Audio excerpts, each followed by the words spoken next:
This is Richard Wolff from Democracy at Work, responding to another Ask Prof Wolff question from our Patreon community. This question comes from Michael Sullivan, and he asks, given our analysis of profit-making, productive capitalist enterprises and how worker co-ops would represent a democratization of the enterprise, where all the workers whose labor together enables the business to function have a one-person, one-vote democratic decision-making over what to produce, how to produce, where to produce, and what to do, with the outcome that all have contributed to. But Michael wants to know, okay, given that analysis, how do we handle groups of people doing work that doesn't produce a surplus, that isn't in the business of making and selling a commodity? And he has in particular the idea, what about nonprofit enterprises? What about government agencies that are not there to make a profit, that don't have surplus production, and so forth? Good question. I think the answer lies in understanding a certain parallel.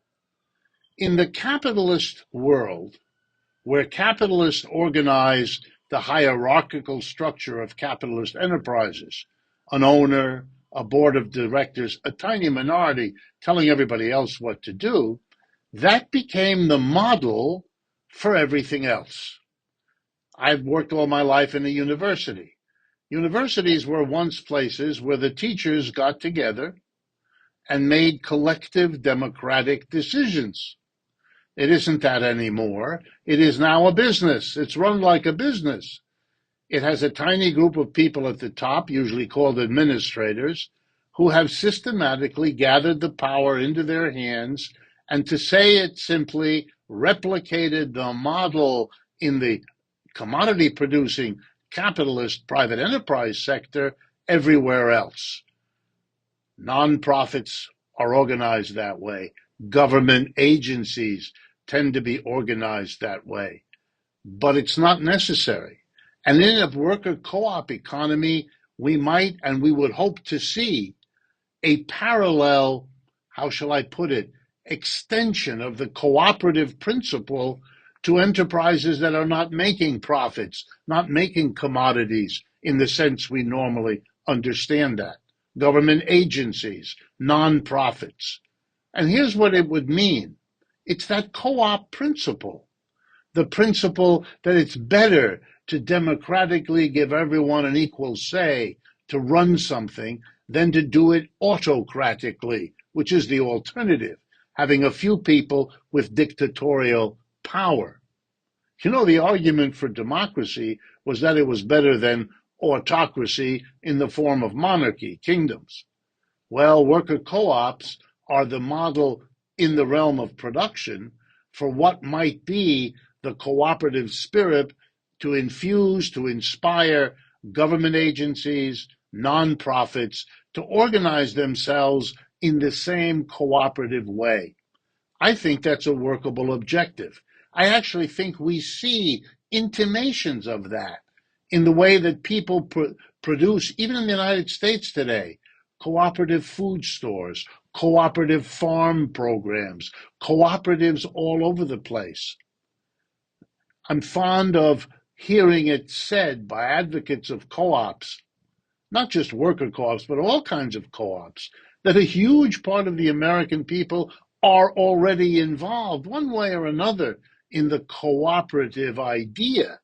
The trick is to understand it as the basic alternative to capitalist hierarchy everywhere, not just in the goods and services production sector of enterprise, but in the nonprofits and the governments as well. Let the cooperative foundation, the democracy as the best way to organize groups and interactions among groups, let that flower. Let that go wherever it can to become as generalized in the cooperative way as the autocratic hierarchical systems have been stimulated and extended under capitalism. If conversations like this, questions, answers, discussions, strike you as the kinds of contributions you want to make to the conversation in America about where we go with a system that isn't working for most of us very well, then partner with us. What we ask of you is simple and doesn't cost anything. Take this video, take any of those that we produce, and remember, our website is a way to interact, to take advantage of, and to use the vast array of things we do. Programs like this, the Economic Update program every week, the podcasts we host and sponsor, the clips that we produce, and on, the books we publish. Our website, democracyatwork.info, is how you access all of them and partner with us. And if you can include in that some financial support, of course, since we are a team, since I have 8, 9, 10 people now working with me who have to have their salaries paid, their medical coverage provided, and so on, we ask for that as well. This is Richard Wolff for Democracy at Work.